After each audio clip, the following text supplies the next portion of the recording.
Follow the money. That's what I always say. You always follow the money. Yeah. This is Follow the Money with Mitch Moss and Pauly Howard on VSiN. Welcome in. It is Follow the Money here on VSiN, the Sports Betting Network. Busy hour coming up in 30 minutes. Mike Somich on the program. VSiN hosts a lot of bets that he likes for the Super Bowl with prop bets, our best bets in pocket plays. Here we continue with professional gambler Richard Munchkin. He's been doing this for a long time. Author of the book Gambling Wizards, co-host of Gambling with an Edge. He's at RWM21 on X. And if you missed the previous half an hour, I would urge you a little bit later on today or this weekend to go back, get the VSiN Watch app on your phone, and check out the last half an hour that we've talked about with Richard Munchkin and his career, gambling overall, incredible story. Scotland Yard coming up in about 15 minutes. So you said, basically, quote, there's no way I would sit down in a high-stakes poker game because cheating is out of control in poker, end of quote. Explain that. It's pretty apparent. I mean, cheating is rampant in high-stakes poker. I mean, rampant. And the technology now has gotten so good. So, for example, one of the things that's being used is they have cards that are marked along the edge like a barcode, but it's invisible to the naked eye. And a camera, either built into a cell phone, or the camera can actually be 15 feet away from the table. Wow. After the dealer cuts the cards, the camera reads that barcode, and it tells which hand is going to have the winner. Doesn't tell you what it is or what anybody else is going to have, but it'll say C3 winning hand. Now, at least one of the people in the game has, either a vibrator or an earpiece, and they now know C3 is a winner. Now, maybe there are two people in the game. So if either of them is at C3, they know they're going to have the winning hand, regardless of what the cards look like on the flop or whatever. How do they get that specific deck of cards on the table? Usually they end up paying somebody off. Somebody on the inside is in on it. They're getting a cut. Another thing that they have is they have shuffling machines, legitimate shuffling machines that have been altered, and they changed the chip in the machine. And there's now a camera in there that can read the order of the cards after the cards have been shuffled.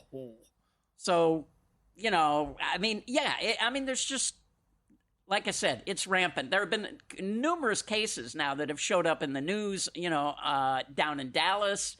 There were accusations of the Hustler Live game. Yep. There have been a lot of these things going on. And I happen to have met a lot of people over the course of my career, and I know some of the people that are on the dark side, I would call it.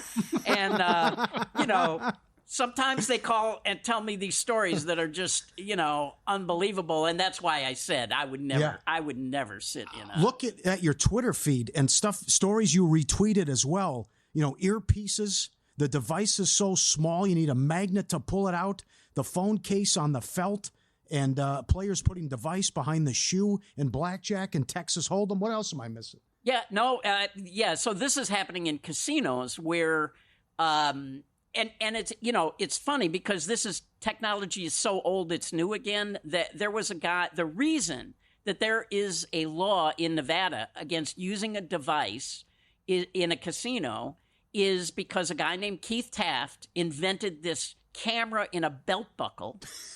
And when the dealer would deal blackjack, it could see the dealer's hole card. And it got broadcast out to a van in the parking lot and then back to him with an earpiece in the casino, right?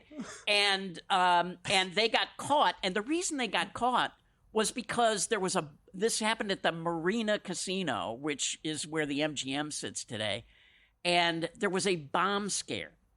And so security was patrolling the parking lots, worried about a bomb scare, and they see this truck, and they hear noises inside, and they open the back of the truck, and they see video monitors with a dealer on the screen dealing blackjack, and these two guys in there. And anyway, so they got arrested, and there was no law against this at the time.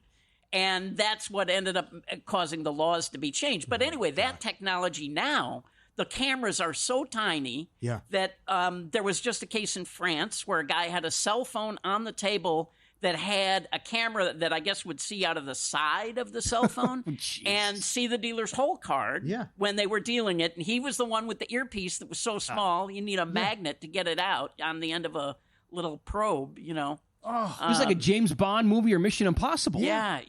It's, It's great. Check him out, RWM21 on X with some of the stuff he retweeted, Richard Munchkin. So you came out of retirement. How did that happen, and how do you get into sports betting now? Let's go down that road. So, I had retired once again, and my long-time partner I've been playing with for over 40 years. In fact, he was the guy I was in the Scotland Yard story that I was in England with. On the plane, money going down? I can't wait. He calls me up and he was like, hey, we got to get into this sports betting. Like, there's a lot of money to be made and we should just be doing this. And I was like, all right, okay, maybe it'll be fun. You learn a lot when you're doing something new. And it's something I had avoided for a long time because I thought maybe you had to know something about sports to make money betting it, which turned out not to be the case. But so I said, okay. And so about 14 months ago, we started betting sports, and and a lot of the things that came from blackjack play really carry over in terms of the network.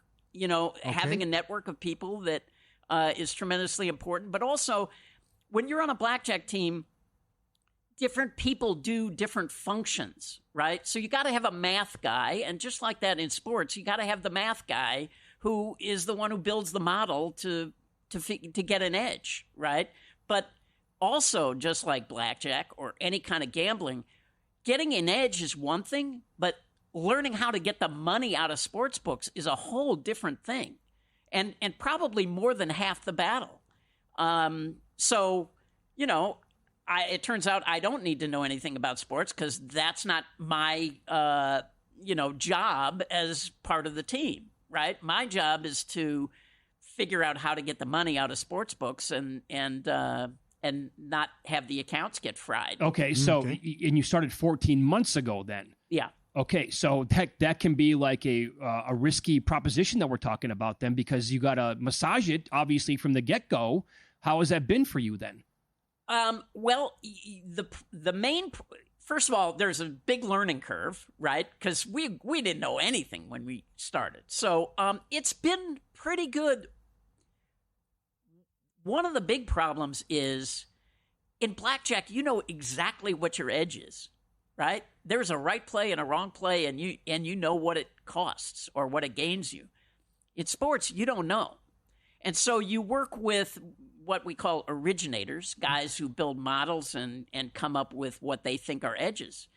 But you can lose for a long time with a small edge. And how do you know if you actually have an edge? Sure. So, it's been a learning process in terms of after a certain amount of time, you have to get rid of the things that are not doing well, even though maybe they had an edge, but if you wait too long, you might get process to, sure. Let me ask you this then. So have you guys been doing this specifically in Las Vegas, or have you been? Well, we have a network. Okay, so but you're responsible. I'm in Las Vegas, but my main partner lives in Colorado, and then we have other partners that live in other states. The bonuses were incredible there. Did you take care of all the bonuses? Yeah. Okay. Well, we had a lot of experience with bonuses back in like 2004, 2005, before the UIGEA. Back then it was the boom. I mean, it was back then the online casinos was. Yeah, I mean, how would you compare then living in Las Vegas, betting here, trying to with Vegas sports books compared to their experiences in Colorado and other states? Nevada is the worst state in the United States for betting sports, which is a shame because they had a monopoly for all those years and they just screwed it up. It is unconscionable that you cannot open and fund a sportsbook app on your phone in Nevada And you cannot play on a computer. You have to use a phone, and you have to actually go to a casino in person to open and fund an account. And it's just ridiculous. I mean, yeah, it's just terrible. The desktop betting, BetMGM finally has it here in town. I thought they couldn't. No, they finally did it. I saw it this week. I was on it this week. Really? Yeah. And so, but once that has to come at some point, because I no longer can like spend all day long on my phone. The older I get, I have glasses now. I can't do it. It sucks. Yeah. And the other thing that is just unconscionable and should be illegal is, there's one particular app that anybody in Nevada knows. You put in a bet and it says, going for review, and you get the spinning wheel. Right. And then they either come back and say bet denied, and they change the price, even though they didn't give you any of it. Should be illegal. Or, it should be illegal. Exactly. Yep. I mean, some of the things they do are.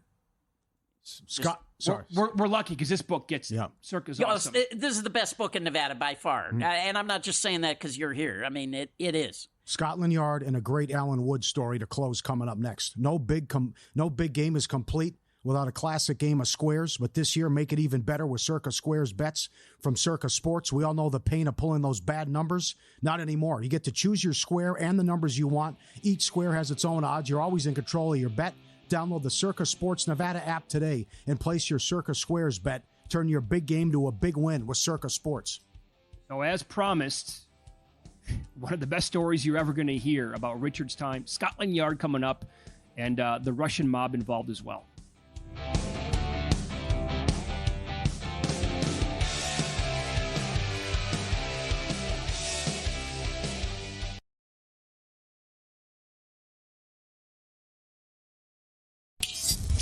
This is Follow the Money on VSiN. One more segment here with professional gambler Richard Munchkin. Very gracious with his time today. Full hour in studio. We're going to try to cram in as much as possible here. So go ahead. You've told the story on the show before. It's absolutely incredible. The floor is yours. Can you tell the Scotland Yard story?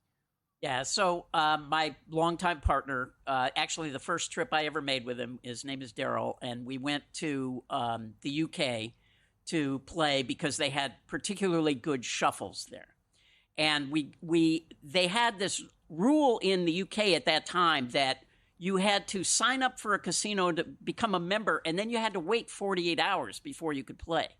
So we signed up for all the casinos in London, and then we went up to this town of Leicester that's like 100 miles north of London.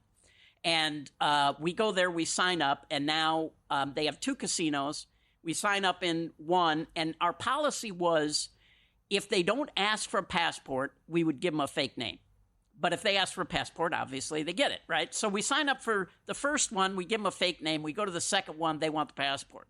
We play in the second casino, and everybody, it's a small place, and everybody's betting like £2, and we're betting the limit, which is like two hands of 500. And we get ahead 20 or 30,000 pounds, and they're starting to not like it so much. And they change the way they shuffle the cards. So we think, you know what, let's call it here, and we'll come back tomorrow and see, how it goes. So we go to the cashier's cage, and the cashier says, I'm really sorry, but we don't have enough money to pay you.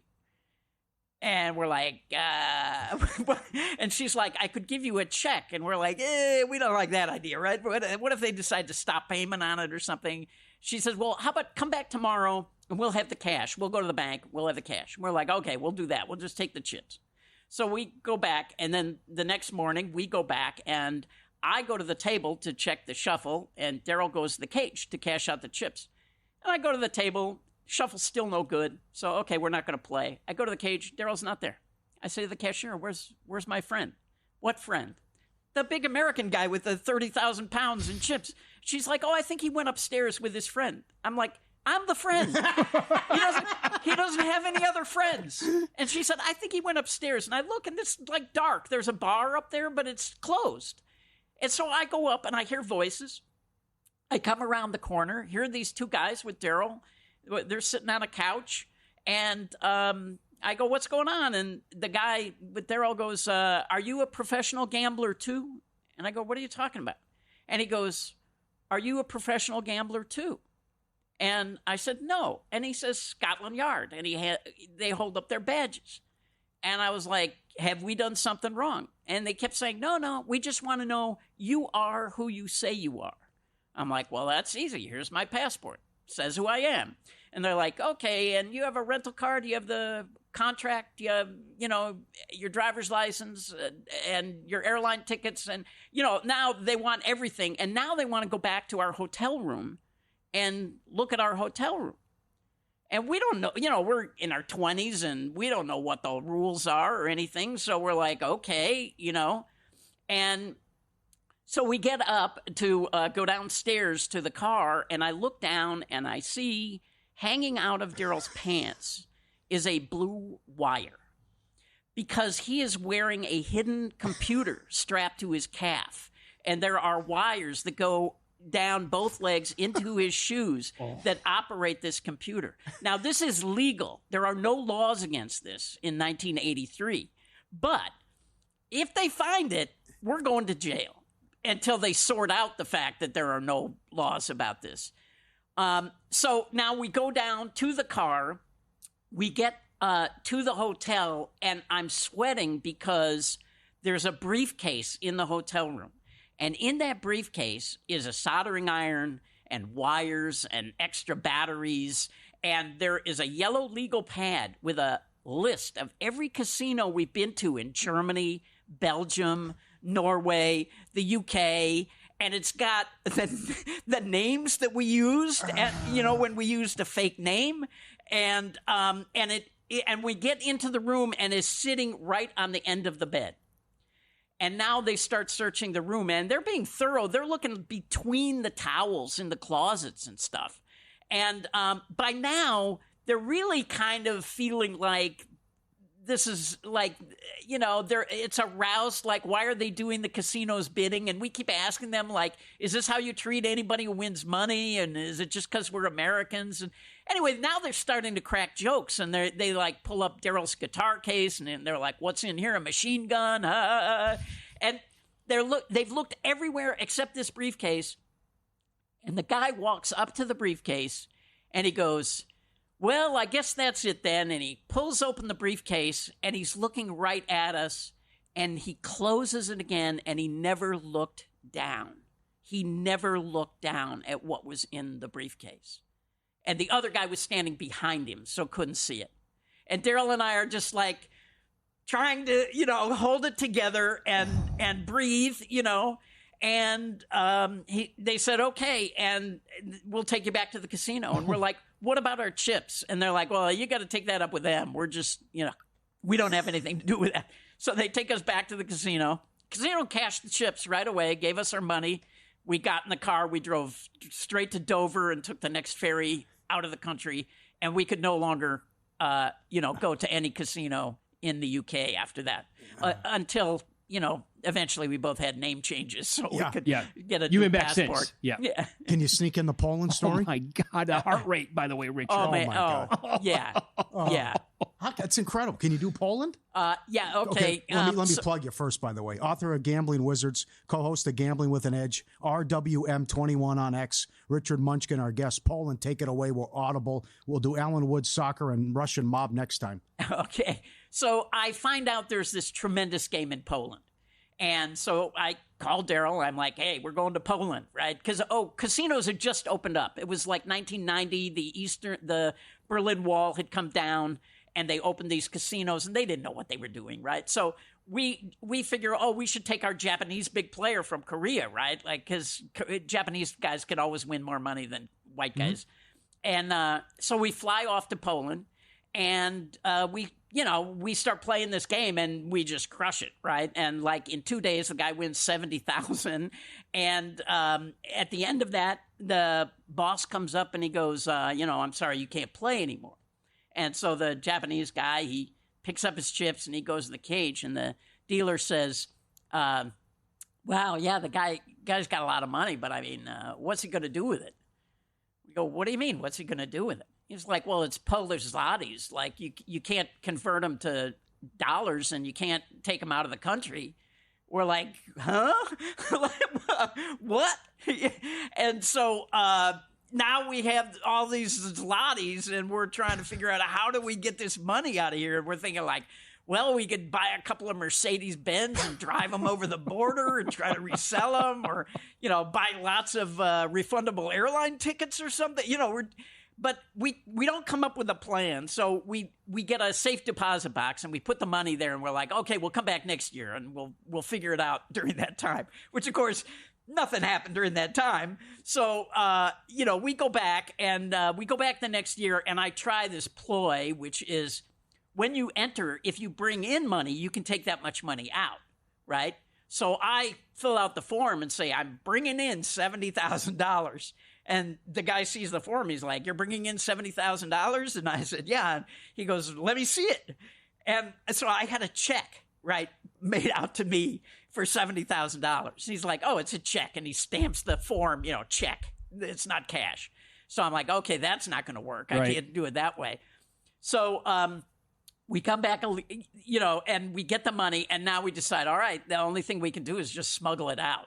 And I'm like, well, look, I got this form. That's going to be a red flag. So you have to carry it to Daryl. And we decide, like, we should fly out of Krakow instead of Warsaw because it's a smaller airport and the security will probably be less. So we decide to do that. We go down to Krakow, and I was sick. Like, we were sick. We were so nervous, and we had to drive like right by Auschwitz to get to the airport. I mean, it was just really terrible. And we get to the airport, and we go through customs. We get through, and they didn't check us, right? And everything is fine. And we get on the plane, and the first thing Daryl does when we fly is he pulls on a sleep mask and puts in his earbuds and tries to go to sleep. And the plane takes off, and he's there trying to sleep, and the stewardess comes down the aisle and starts tapping him on the shoulder and says, sir. And he's like, yeah. And she points down at the floor, and there are $100 bills cascading out of his pant legs. He had them strapped to his calves, and the rubber bands had broke or something. And the money is all over the floor, and it's starting to slide. And, we dive on the floor and start scooping up the money, and they're like, you have to wear your seatbelt. We're like, yeah. But we get all the money. And we got every bill. We got every bill. So amazing. Yeah. That was a fantastic hour, Richard. Cannot thank you enough. Yeah, there you go. Richard Munchkin. Follow him on X. Co-host Gambling with an Edge as well. Mike Somich up next.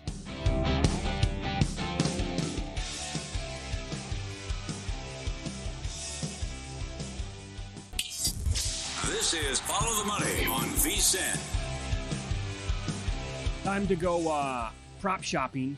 Get some bets for the Super Bowl. VSiN host Mike Somich joins the program now. His show is called Ready, Set, Bet, Saturday and Sunday nights right here on VSiN.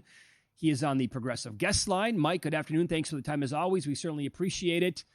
You were dynamite a week ago with your breakdown of Xavier Worthy and why you need to bet his rushing yards over, and it came in with flying colors against the Bills. The floor is yours, my friend. You got to be doing it again, right? Yeah, it's always nice when you have a prop that's your favorite prop of the weekend and it cashes in the first quarter and you've got room to spare as well, because you're always worried about those negative runs. And yeah, I'm going right back to the well here with Xavier Worthy in the Super Bowl. You got to shop it around. I know there was a 4.5 at BetMGM for a while. There's a lot of places right now at 5.5 or 6.5. To be quite clear, I like it over 6.5 still. But 5 has been a key number for Xavier Worthy. 4 times this year in 18 possible games has actually landed on 5 yards rushing. But to me, there's still a lot to go with this, even if you are looking at that 5.5 or 6.5 number. He has gotten a carry in 15 of 18 games that he has played in. He's gotten 2 or more carries in 4 of the last 5 games. He's gone over the 10-yard mark in 4 of the last 5 games. And Andy Reid has given a wide receiver or a tight end a rush in 20 straight playoff games. I expect Xavier Worthy makes that at 21 here, and I wouldn't be shocked if he gets multiple carries. We saw him get 2 in that Bills game, although one was kind of a screen swing pass that went backward. They did try and run him at the 5-yard line as well later in the game, but that one ended up not happening due to a challenge by Buffalo. So we did see a possibility of him getting up to 3 rushes there in that game against the Bills. I think they want to get Worthy involved, and I think this is a tough matchup for Worthy on the outside because of the cornerback duo, or really trio, that the Eagles have. I think that means they get him involved in the run game. So we'll take Worthy over, I would say 5.5, 6.5, but shop around and see if you can still get that 4.5 that was available, like I said, at BetMGM most recently. Great write up at VSiN.com. Another one, Pacheco, longest rush under. Yeah, I love this one. Pacheco is clearly not the back. If you just look at the last 2 playoff games, just 5 carries in each of those games. He's not all the way back from injury. It was a knee injury middle of the year, missed multiple weeks, lose 8-9 weeks there. He's only played 9 games this year. In those 9 games, he's eclipsed the 10-yard mark, just 3 of those 9 games. And now that the carries are falling down, to me, the under longest rush is a great way to go because we have not seen the explosiveness from him that we saw when he was healthy earlier in the season, as well as what we saw last year. You can get that under 9.5 yards for the longest run for Pacheco. I think he gets 5 carries. And if he gets 5 carries against this Eagles run defense, which is pretty good, I think it's far-fetched for him to be able to rip off a 10-yard run. So like the under Pacheco longest rush at 9.5 quite a bit. How does that tie into what you want to do with Kareem Hunt then? Well, it's funny because it doesn't feel like the books have fully figured this out yet. If you look at the rush attempts right now, Kareem Hunt sitting at 10.5 or 11.5, depending on where you are looking. Mm-hmm. And you've got Pacheco sitting there at 6.5. And to me, it's just not 63-33 right now. I mean, you look at last game specifically, 17 rushes for Hunt, just 5 per Pacheco. I'm not sure in the next 2 weeks we're going to see that delta. And when you look at these two running backs, you compare what they do well. Well, Hunt has better vision. Hunt is a better blocker. And Hunt is a more consistent running back from a catching perspective out of the backfield. Pacheco's real strength is he runs hard and he has explosiveness. But if you take away that explosiveness, Hunt is clearly the better back. I think Hunt is the bell cow here in the Super Bowl. Let's go over 10.5 if you can get it, or 11.5 carries. So Mahomes going to be very popular with like the rushing yards, probably a rushing touchdown as well, maybe even the first Chiefs touchdown overall. You're not going to approach it that way at this point anyway. What do you want to do with Patrick Mahomes? Yeah, I haven't attacked any of the rushing props. If I do, it would be attempts versus yards. He loves taking like these 3-4 yard knees, and that counts against your running yards, but not your running attempts. It's actually good for attempts. So if I was going to play any Mahomes rushing, I would be taking over the carries number for Mahomes. But I really like his over completions number. You can find it at 23.5 at some books or 24.5 at plus money.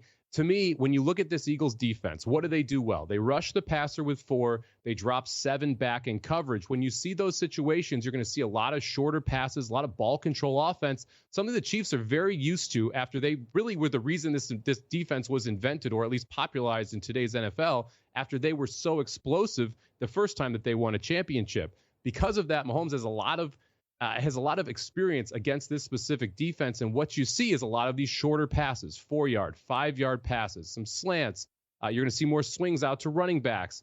All of those mean completions. You're going to see higher completion percentage passes versus the downfield shots, which obviously have less of a success rate.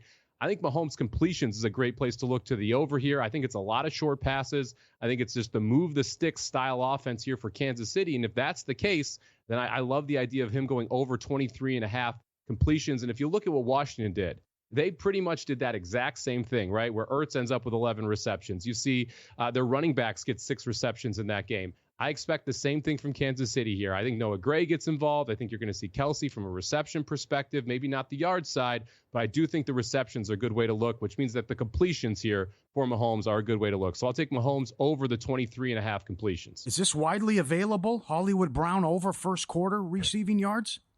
I found it on 2 different places. Okay. You can get over 4.5 receiving yards in the first quarter on Hollywood Brown. One of the things I think is really interesting is, he's only played the last 4 games really for the Kansas City Chiefs. If when you dive into those 4 games, Andy Reid has tried to get him involved every single time in the first quarter. 3 of the 4 first drives for Kansas City, he has at least 1 target.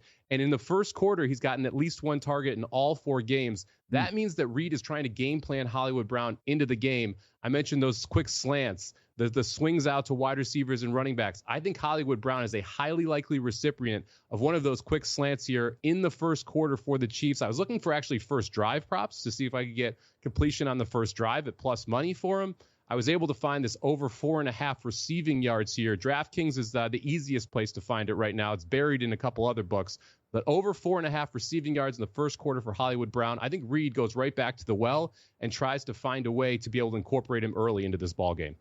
Follow the money here on VSiN, the Sports Betting Network. Our guest, Mike Somich. Follow him on X at Samobomb18. Also, he hosts Ready, Set, Bet Saturday and Sunday nights right here on VSiN. Okay, so that's the bets that you have so far for the Chiefs. Let's go Eagles here, a couple of player props.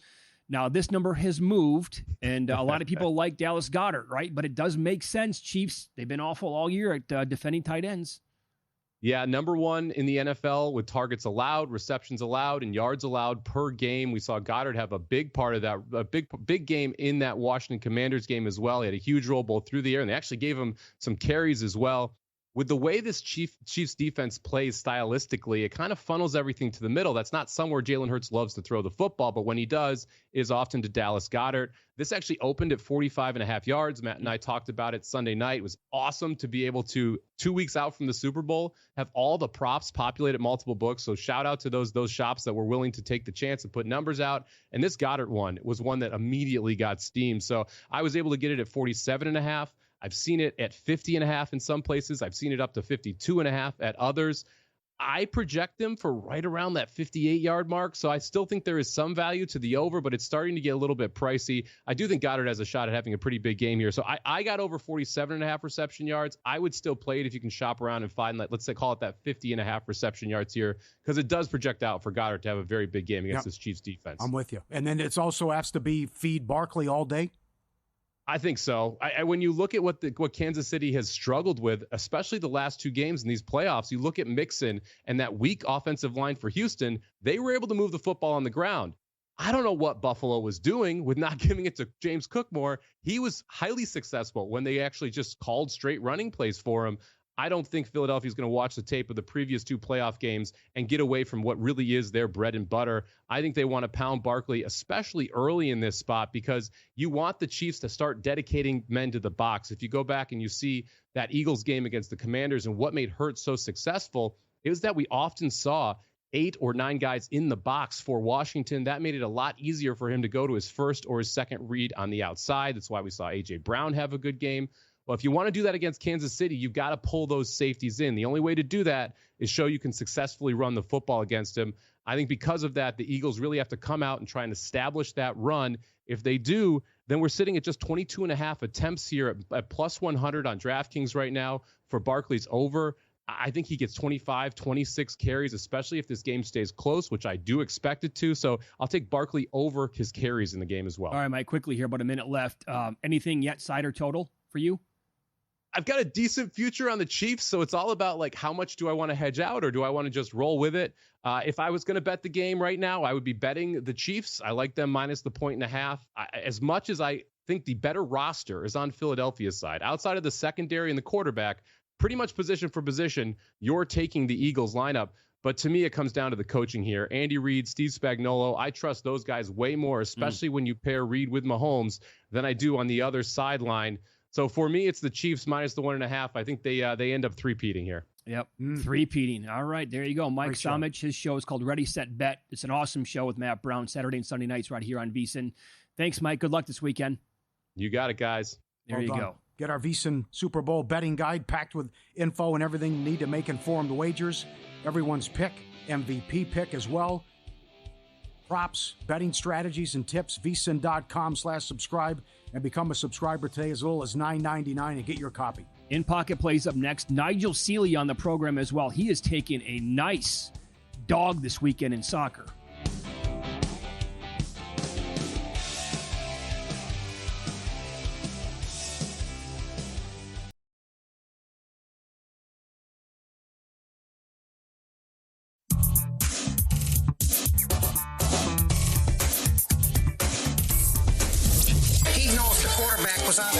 If his girlfriend was not stoned. These games are a burial, a blowout, a human lock. You can bet your children's unborn children on these games. I was so good that whenever I bet, I could change the odds for every bookmaker in the country. Let's go to the marquee game tomorrow night on ABC. The Lakers continue their road trip at the Garden. We'll go with the Knicks team total over 118.5. No AD. You saw they were an absolute sieve without him against Philly. They're 22nd in defense. I'm sure the Knicks will hunt Reeves and others. 122 against Denver. as they continue their homestand, by the way. Joker said top 5 team could win the title. 143 against Memphis. 143 against Sac. 119 against Atlanta. 125 against Philly. 119 against Detroit. 140 against Milwaukee. They're on a hell of a run. And I don't think they're going to get much resistance from the Lakers in the marquee game Saturday night. The Knicks continue to rock and roll. And Eileen Gonzaga in the marquee college game Saturday night. St. Mary's Lane won at home against the Zags. All right. Here we go. Grading last night's play, I felt really good about this one. I bet Austin Reeves props several different ways. This was 8+ rebounds and 10+ assists at 17-1 last night. He had 5 boards, 3 assists with about 2.5 minutes to play in the first quarter. He got a technical foul. Then he sat for the next 6 minutes. My one fear was the Lakers would blow him out, then he would sit in the fourth quarter. That came to fruition, but you can't predict the technical foul thing. He sat for the next 6 minutes, and by the time he got back into the game, I mean, it was just over with pretty much. Now, he did play up until halftime. He had 11, 6, and 4 at halftime. I still thought we were live to really go dancing last night. He played the third quarter, didn't do much, and then, at that point, it's a 100-point game, and every starter was riding the pine. Washington is so bad. I can't believe it. They're one of the worst teams I've ever seen play in the NBA. It's deliberate. The roster's not bad. Watch them play for a second. You're going to want to poke your eyeballs out. It's so bad. They won their first road game and haven't won a game since. They've lost 20 in a row on the road, and they started the season. They won 2 in a row against Atlanta. Right. They actually beat the Bulls and ran them out. But then the long losing streak, as you mentioned, and you're down 35 at home to a team without their second best player that has issues defensively. What did I have the other day on the show? They did not win a game in November, I believe. Uh-huh. They won on New Year's Day, and they haven't won since. Yeah. So, I mean, you can bet on when their next win's going to be. They have some bad teams coming up, but I was looking at it. It's no thanks. I know. So that was a loser. Team total over Philadelphia, 23.5. I laid minus 122 with that. I think this offense is, they're going to score in this game. Ready to elevate your barbecue game? You need Sewell's barbecue sauce, the ultimate crowd pleaser for your next cookout. What started as a backyard recipe in a mason jar has grown into a southern sensation, winning over taste buds from Georgia to the Carolinas. Whether you're basting smoking ribs, saucing up tender wings, or crafting the perfect burger, Sewell's barbecue sauce brings you bold, unforgettable flavor to every bite. Orders your today. Sewell'sBarbecueSauce.com. Sewell'sBarbecueSauce.com. Southern hospitality never tasted so good because great barbecue sauce starts with great sauce. Great barbecue starts with great sauce. Closing strong here. Unbelievable. Can you imagine Richard's life? Richard Munchkin? Yeah. I was trying to while he was on telling the stories. I don't know what I would have been like as a 20-year-old or 25-year-old in those situations. And if you missed any of Richard Munchkin, you got to go back and watch it or listen to it. At some point this weekend, he was on for a full hour beginning at 2:30 Pacific. Get the VSiN Watch app.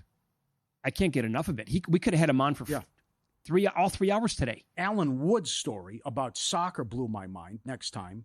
And he's told the Russian mob story before, but that's another one where you just go in your pants, dive in and swim. That one, it's, we can't get the money out? What?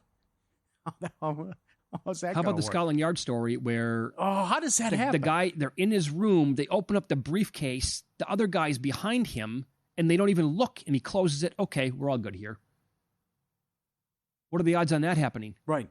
He also told this years ago, but the one with the Korea game also was the... that Korea story was so good. But there was the one, I'll meet you. Oh, we owe you money? Okay, meet this guy in a back alley. He'll hand you the money. It's like, what? They're gonna kill me. What are you talking about? And he meets him, and he hands him the cash. Earlier, we got our guy Nigel Seeley on the case with soccer. Always read his write-ups, VSiN.com. Nigel starts off with a total in the Premier League.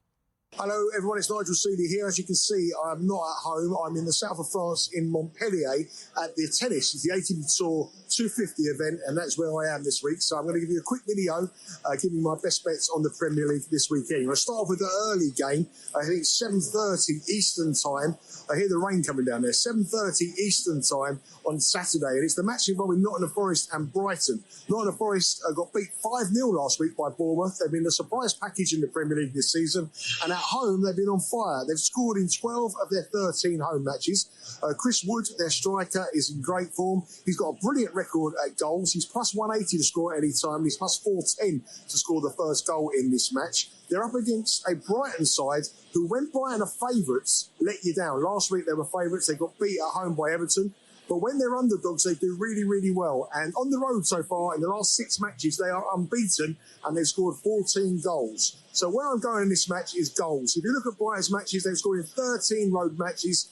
Nottingham Forest have scored in 12 of their 13 home matches. So my first bet is over 2.5 goals at minus 115 in the match involving Forest and Brighton. I really do like goals in that match. My next bet is involving the team at the top of the Premier League table, Liverpool. They've travelled to the informed side in the EPL, and that is Bournemouth on the south coast of England. Bournemouth are unbeaten in 12 matches. They won last week 5-0 against Nottingham Forest. The week before, they beat Newcastle 4-1 at Newcastle. And already this season, they've beaten Manchester City and Arsenal at home. This is a real tough test for Liverpool. In the last few weeks, Liverpool have showed signs that they're a bit vulnerable at the back. They give up a lot of chances, and I think Bournemouth have got a great chance here. I'm not going to bet them at plus 370 on the money line, but I think Liverpool could get beaten at a big price. It's a big week for Liverpool. They've got Everton as well in the Merseyside derby. But the bet I like here is Bournemouth and the tie on the double chance, which is plus 116. I think that is a really, really nice price. Finally, and I think this is probably my strongest pick of the week, actually, Wolves up against Aston Villa. Wolves are plus 245 here. They've got a brilliant record against Aston Villa in recent years. This is a local derby, and now is the perfect time to play Aston Villa. Aston Villa in midweek booked their place in the last 8 of the Champions League with a win against Celtic, the Scottish side, 4-2. They're into the top 8, which means they're through to the knockout stages. But every time after they played a Champions League match, they've struggled. They played after the Champions League matches, 7 matches this season. They've lost 4 and drawn 3. They haven't won 1 match since after the week after they played in the Champions League. And I think Wolves here can get the job done. Wolves are plus 245. It's a massive game for Wolves at the bottom of the table, and I think it's the perfect time to play Aston Villa. So Wolves are the bet to me on the money line. So my picks this weekend, I'm going to go for over 2.5 goals in Nottingham Forest against Brighton. Forest score so many goals at home. Brighton scores so many goals on the road. I think Bournemouth will continue their good run. I think they'll give Liverpool a real game. Plus 116 you can get on Bournemouth and the draw. I'm taking on Liverpool. And finally, good bet this one. I really like Wolves to beat Aston Villa. That record for Aston Villa after the Champions League is atrocious. 7 matches in the Champions League. They haven't won a match straight after, and they just played the biggest match of the season against Celtic. They're going to be absolutely exhausted. So Wolves on the money line at plus 245. You can hear the rain. It's absolutely teeming down here in the south of France. I'll be back by my computer next week. I'll give you some more bets. But good luck with the bets and take care. There you go. Nigel Seeley, always with the write-ups at VSiN.com. Okay. What do you think? Wolves plus 245? Yeah, Meat Man loves it too. Okay. The rivalry angle. Yep. And then you got the big one Sunday with not as big as we thought, but City against Arsenal. And Meat Man likes over 2.5 in that one. This is a dumb question. I don't bet soccer enough, so I have to ask it. If you like him plus, would you bet draw no bet? Sure. With the Wolves? That's what Meat Man said too, yeah. But yeah. If you want, yeah. Okay. Tomorrow's college basketball action. Mm-hmm. A couple things to look for. I think if you can get Florida plus 4.5 at Tennessee. Yeah. Also, Missouri. I think some shops were throwing out there. Miss State might be like 6.5 at home to Missouri. Man, that's a lot of points. I look at Missouri, and you said that you like Gonzaga against St. Mary's. Yeah. You Marquette too much or no? Marquette I like 6.5 against UConn. Yeah, it's a big number. But also, I think we're that's an over, I believe. And then gun to your head, you want to take John Calipari going back to Rupp? I don't like the spot for Kentucky. I think it's more about Arkansas there. You just win as a 10-point dog on the road. Now you come home and a team you're supposed to blow out. Are they going to cheer or will they boo? 70-30 cheer. I went back and looked. They absolutely booed Patino. Oh, yeah. It bothered him big time. Yeah. He said it. Yeah. All right. Stay tuned. That was a great show, huh? Love Munchkin. Oh, Munchkin's the best. Prime time next 4 hours here on VSiN. Good luck this weekend.